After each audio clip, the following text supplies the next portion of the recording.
So I'm here in San Carlos, California, about 20 minutes south of San Francisco. I'm looking for this family-owned Italian joint, and they make incredible handmade pastas and pizzas, and the place is just crazy. Actually, that's the name in Italian, and this is it. Welcome to Pazzo. We have our smoked bucatini. The smoked bucatini is delicious. It is a house-made noodle. I'm not even sure how he does it, but he adds that smoky flavor. Bucatini, without question. I don't know about you, but for me, I love it. one of my all-time favorite pastas. Bucatini's got a small hole. Yeah.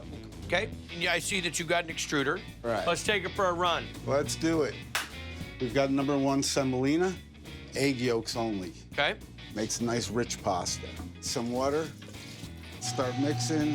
How long will this run? For about 15 minutes. Oh, that's beautiful. You remember when you were a little kid, you had Play-Doh and it came out and you got excited? That's what I'm going through right now.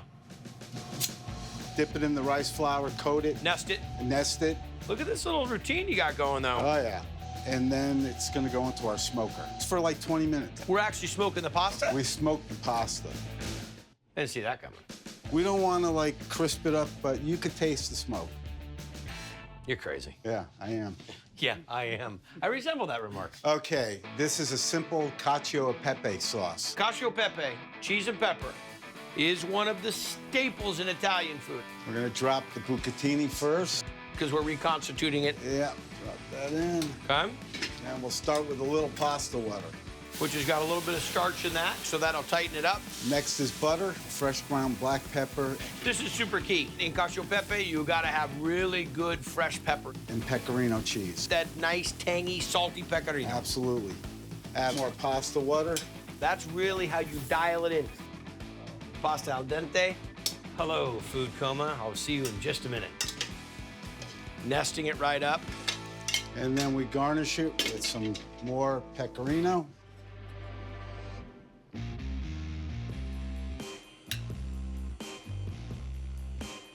It's outstanding. Thank you. That's such a big, full-bodied bucatini. The smoke to this is the perfect foil. It's cooked the right way. You use really good pepper. And then you get the right amount of cheese in there with water to make the nice sauce that coats the noodle. All right, let me show you something. I teach this to my kids. Don't make your bite too big. You grab the couple strands, you pull it to the side of your plate, and then you lightly twist it up. One little bite. Now enjoy it. So, again.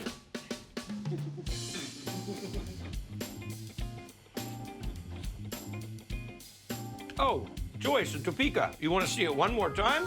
Hang on. I love when people call into the show.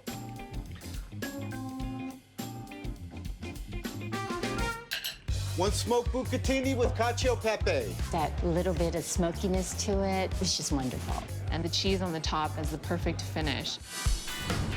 All right, downtown Naples, Florida. Let's do some shopping. No. We're not down here to go shopping. We're going to do a Triple D joint. Yeah, we don't shoot Triple D in fancy places like this. Oh, I got a good buddy, Rocky Patel. He says there's a place down here. Brother and sister team. They're cooking mom's traditional Italian recipes, and the place is lights out. Good, I'm hungry. Fantastic. This is molto. Maybe we can go shopping after No, that? we're not going shopping. Lasagna in the window. The lasagna is amazing. The sauce, the pasta, the meat, everything great. Let's get into it. We're gonna start to make lasagna. We begin with our dough. Durum flour, eggs, salt, yolk, More yolk. and then we roll it 25 minutes. Let it rest, and then we'll start sheeting. And then we cut it, boil for 4 minutes, we cool it, and we'll be ready. Okay. Now we're gonna make our marinara. Olive oil, onions, Italian peel tomato, already mixed with olive oil and basil. We don't care about the splash, we love it. That's part of the experience? That's fun. Salt, basil, Nice. and then we start to chop. Chop it with a whisk. It's cooking for almost 2 hours, and every 5-10 minutes you have to do. Got it. Now we are gonna make our bolognese, olive oil, onions, celery, carrots. We let them cook for 20 minutes. We're ready with the meat. The 60% is ground beef, 40% is pork. A little salt. Salt, black pepper, You're gonna cook that down, and then you... chop it with the whisk. barolo. Barolo. Cheer. Cheers. Oh, Oh, It's for the dish. yes. So we let them cook for 35-40 minutes. We'll be making lasagna sometime today, maybe tomorrow. Yes. Okay, good Yeah, talk. sure. So now we add the marinara. Has to be cooked for 3 hours. 3 hours. 3 hours. So yes. Now we're gonna do bechamella. We start warming up some milk. I don't care what word he says. Bechamel. Sounds cool. People love it. I don't know how, but people love it. Italian accent. Nutmeg. Another pot, we make a root. Butter, flour, salt, chopped pepper. Add it into the warm milk. Now we're doing the lasagna. Pan spray. First layer, bechamel, bolognese. Mozzarella, grana padano. So we keep doing these layers. Now, how long is this gonna cook? 30 minutes. That's the beauty of lasagna. Look at that, huh? Hot marinara, There you go. And then we go in the bowl. parmigiano. That's a lot of basil. All right, you can go first. Wow, Hunter, thanks. Yeah. I love the fresh-made pasta. I like how toothsome it is. I was just gonna say, it's not just falling apart. The blend of how much bechamel to how much bolognese to how much mozzarella is really nice. You're not completely covering it in too much sauce. It's not becoming soup. You can taste those Italian plum tomatoes. Delicious. Your lasagna. How they layer the lasagna and meld the flavors together, excellent. It's a hearty meal, but it's the right size. Now, I've been to plenty of Italian joints serving up pasta and pizza, but a market in the middle of Arizona cranking out house-made prosciutto, well, I gotta tell you, it brings a tear to my eye. Sempronio sandwich. This is Andrioli Italian Grocer. Pappardelle with costine di Maiale. From my grandmother, my aunt, my father. People they really like because you can taste all the stew. It makes people very happy. Extra virgin olive oil, a little garlic, chopped onions, put the ribs. Then we put the black pepper, put some Pinot Grigio, the bay leaves and the tomato. A little bit of water in the sauce. Now they can cook 1.5 hours, 2 hours. And then we add the pappardelle and black pepper, and we toss it. Pecorino cheese, black pepper again, olive oil. And voila. The pappardelle, they're cooked perfectly like all of Giovanni's pasta. It's al dente, pork short ribs are flavorful, tender, just mouth-watering. Le pappardelle erano ottime, perfette al dente. You know, at Triple D, I am always looking for the real deal, the original, people that are scratch making it, hand making it, you know, coming from the source. So I'm here in the Costco neighborhood of Greenwich, Connecticut, right outside of New York City, where a husband and wife team from Italy have showed up and opened up a pasta shop. Now, you could buy the pasta here, take it home and cook it, or they'll cook it for you. Either way, you are getting the real deal. This is Il Pastificio. The bigoli veneziani ready for table one. The bigoli is great. It's a duck ragu, and it's so flavorful. It's a very unique dish that I haven't had anywhere else. All right, so what are we gonna do with the duck? We are going to take out the breast for the ragu. And then we grind those? The breast and the legs. Okay, we roast the bones. For 10-15 minutes, we put some vegetables. Carrots, onions, celery. Yeah, bay leaves and butter. We cook for 12 hours. And then we strain it, and that's the stock. Yeah. The butter, a little bit of oil, carrot, the celery, the onions. In French, we call that mirepoix. You speak French too? Poquito. Poquito. We have our duck. Next, the white wine. Bay leaves, black pepper, salt. We add a little bit of broth. All right, let's get it. What are we making, chef? Bigoli is a very thick pasta made with eggs, double zero, okay, durum flour, and grappa. With grappa, really? All right, so we mix this up for how long? 4 or 5 minutes. Let it rest? Yeah, for half an hour. What is this? This is a bigolaro. It was invented 200 years ago. No. We put sourdough. It's awesome. And slowly, slowly, slowly came down the bigoli. We had to put the bigoli inside our pasta machine. Okay. We have extra virgin oil. Extra. Duck ragu. Look at that. Bigoli ready. Taking the time to nest it. I might not leave. The jewels of the crown. We finish with rosemary, olive oil, and Parmigiano Reggiano. Enjoy.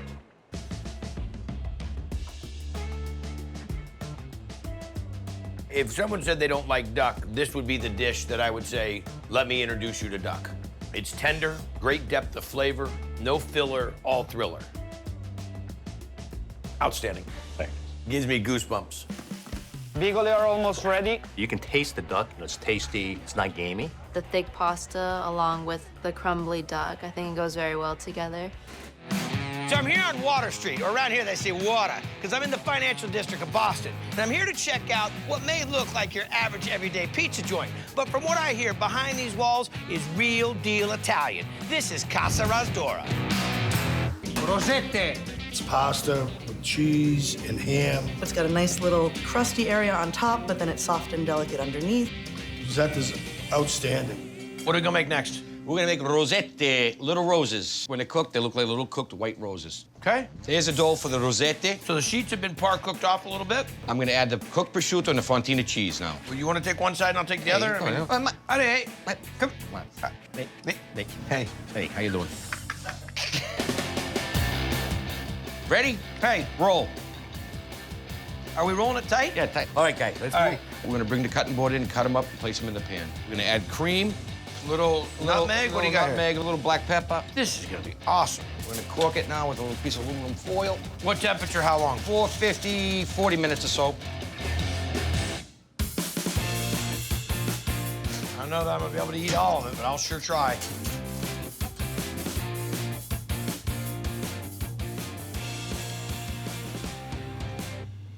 Oh my gosh, man, this is crazy. What this is a ham and cheese sandwich meets lasagna.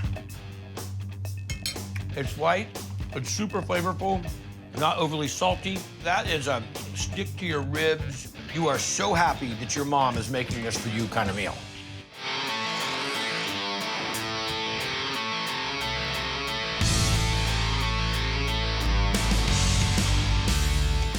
So I'm about 35 miles north of downtown San Diego in Carlsbad, California. And of all places, I'm in a strip mall. Oh, they got exactly what you'd expect. Grocery store, pet store, a gym. I mean, the usual cast of characters. And speaking of characters, I hear you gotta check out a joint where they're doing old school East Coast Italian-American food. This is Spirito's Italian Diner. Got the raviolis with the meat gravy. A dish his grandpa started serving back in the 20s. We're making handmade ravioli. You really do this by hand all the time? Yes, it's nice, beautiful dough, very soft. Very feel nice. that? You feel Oh, that? I see it. It's Feel nice that? and silky and thin and not pulling back. We're gonna work it. Now we're cooking with gas. Yeah. All right, looking good. You almost got it to the corner. How about I just drag the sheets over the bed, boss? All right, so now we're making the filling for the cheese ravioli. Yes. We've got the New York style ricotta, and then we have Parmesan, fresh chopped Italian parsley, black pepper, the eggs. We'll mix it a little bit. Are you gonna do it with your hands? I'm gonna do a little bit. Yeah, you know. Hey, how on the first one did you already get me with it? Oh, because your finger was in the way. There we go. We got the filling. There we go. Then we take the egg wash. So everybody sticks.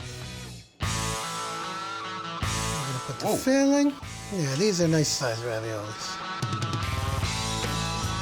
Okay. And we'll be pulling the pasta over to cover these babies. Make the pocket there. Okay. It's like a doctor doing surgery right now. Very rustic. No out of a mold with this one. No mold. We go straight into salted water. They just take about 5 minutes to cook. The size of these monsters. 4 to a plate. Goes beautiful with the meat gravy. Little Parmesan, Pecorino Romano. Serve it with a little homemade focaccia, and you're ready to go. All right, let's look at one of these monsters. There's like a 1/4 cup of the ricotta in there. Oh, man. The pasta itself is super tender, and the ricotta inside of it is just creamy as can be. Good old school meat sauce right there, man. When I bite into that, it's like a pizzazz. So I'm here in Ocean City, New Jersey, about 15 minutes south of Atlantic City, and it's called America's Greatest Family Resort. Now, in the summertime, up to 150,000 people. Wintertime, down to 10,000. And the locals, well, they're stoked to tell you about a place that's open all year round, but even more so because they got the bomb wood-fired pizza. This is Puccini. Chicken with farfalle and a vodka sauce. Parties at our house, we always get at least one tray of the chicken farfalle. It's got the sun-dried tomatoes, creamy sauce, very good. Chef, what are we gonna make? Chicken with farfalle and a vodka sauce. We'll start off with some olive oil. Okay. We're gonna do anything to that chicken? Yes, we're gonna dredge it into the flour, There we go. into the pan. We're gonna brown both sides. Next, we're gonna add sun-dried tomato, fire-roasted red peppers, fresh prosciutto, the roasted garlic, which is also done in the Wood-fired oven. Okay. little butter, Crushed plum tomatoes. homemade marinara, heavy cream. Hit it. All right. Whoa, ho, ho! That's a lot of vodka. No bars, just come in and have the pasta. That's correct. Pinch of salt, black pepper, Okay. crushed red pepper seeds. Let it reduce? Yes. We're gonna finish this up with some farfalle pasta, Don't see enough farfalle anymore. Parmesan, Okay. pecorino romano also, some chiffonade basil. Let that simmer for about a minute. Looking good. Garnish this with a little fresh Italian leaf and shredded Parmesan. This is a normal portion. Yes, it is. Do you guys not have a swimsuit season? The sun-dried tomato and the roasted red bell pepper make it. I like the little crust on the chicken. This has plenty of vodka. Then the whole plum tomatoes being in there. A little kiss of basil right at the end really opens up. That farfalle is cooked right on point. Nice job, buddy. Thank you. This is the chicken farfalle in vodka sauce. The vodka sauce gives you a little punch. Has a good flavor with the garlic and everything. Love the fresh basil on top, and the chicken is moist. I mean, the possibilities are endless. I've got the Wicked Chicken Riggies. The Riggies is very popular. We are starting with our Wicked Chicken Riggies. What did I talk about? It's called Riggies? Riggies. These parts, chicken Riggies rule. First, we're gonna start with olive oil, garlic, sweet onion, and we'll just let that simmer for a moment. Then we go to our peppers, yellow peppers, sweet red, green, a little jalapeno. So this has got some spice to it? Well, we call it Wicked for a reason, you know? Oregano, Red chili flake? cayenne pepper, The pepper to everything else ratio is starting to go up. salt, dried basil, and black pepper. And next up, this beautiful tomato sauce. Now, what's this little? Oh, that's the Wicked. This is the Wicked? That's the Wicked. How hot is that? I'd say it's hot. It's chipotle peppers, chili peppers, and spiced oil. You're not joking when you call it Wicked. Mm-mm. Cream. Let it simmer for 45 minutes. Add the sugar.